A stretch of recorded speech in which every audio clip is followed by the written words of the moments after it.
Assalamu alaikum wa rahmatullahi wa barakatuh. My brothers and sisters, today we're going to talk about one of the most important things in Islam, something that we should be doing all the time, and it's actually something that if you look at it very well, it's very easy. And what is that thing? It's seeking refuge in Allah from Shaytan, the accursed. We'll talk about this in detail inshallah. But before we do so, let me ask you this question.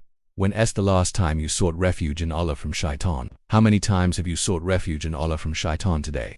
How many times do you seek refuge in Allah from Shaytan every day? So brothers and sisters, always remember to seek refuge in Allah from Shaytan, because Shaytan tries to distract us, tries to lead us astray, and we are weak human beings.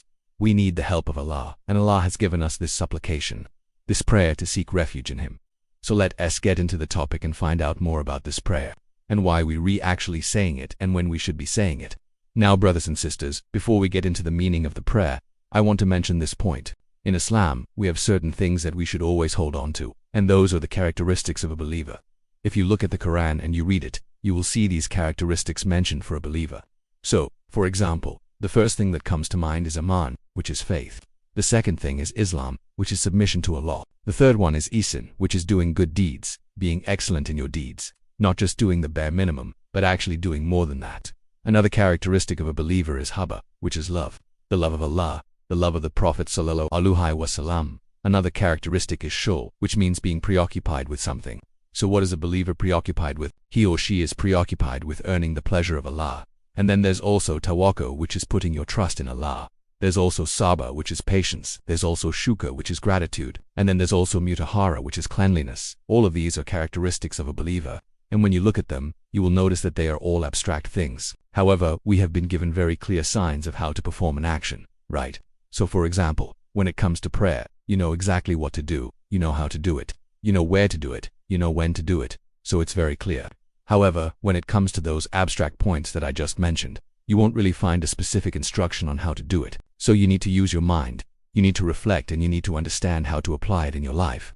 So for example, the topic we are talking about today, seeking refuge in Allah from Shaytan, when to do it, how to do it, and how often to do it. These are some questions that might come up in your mind. So let's answer them now.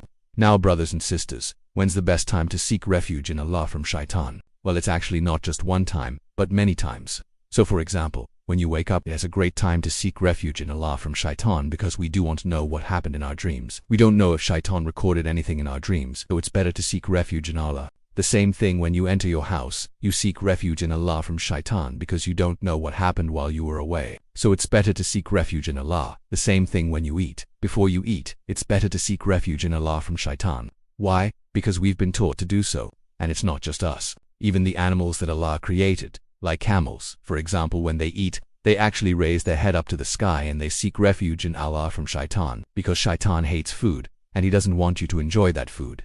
So that's why it's better to seek refuge in Allah. Likewise, when you want to sleep, it's also a great time to seek refuge in Allah from Shaytan, because Shaytan hates sleep. He wants you to toss around and turn around. He wants you to have nightmares. So it's better to seek refuge in Allah.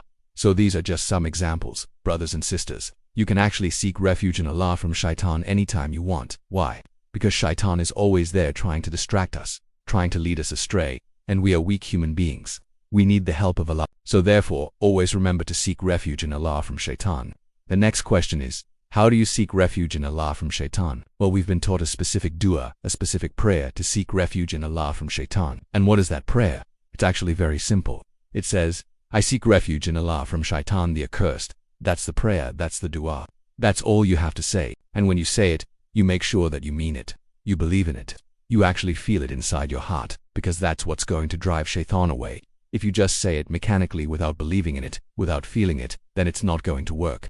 So always remember to say it with conviction, with Iman, and with a sincere heart. And finally, the last question, how many times do you seek refuge in Allah from Shaytan? Well, again, there's no specific number, as much as you want, as much as you need.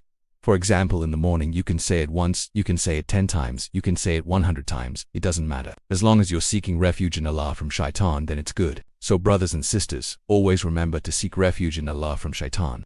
And when you seek refuge in Allah from Shaytan, it's actually driving Shaytan away from you. He hates it.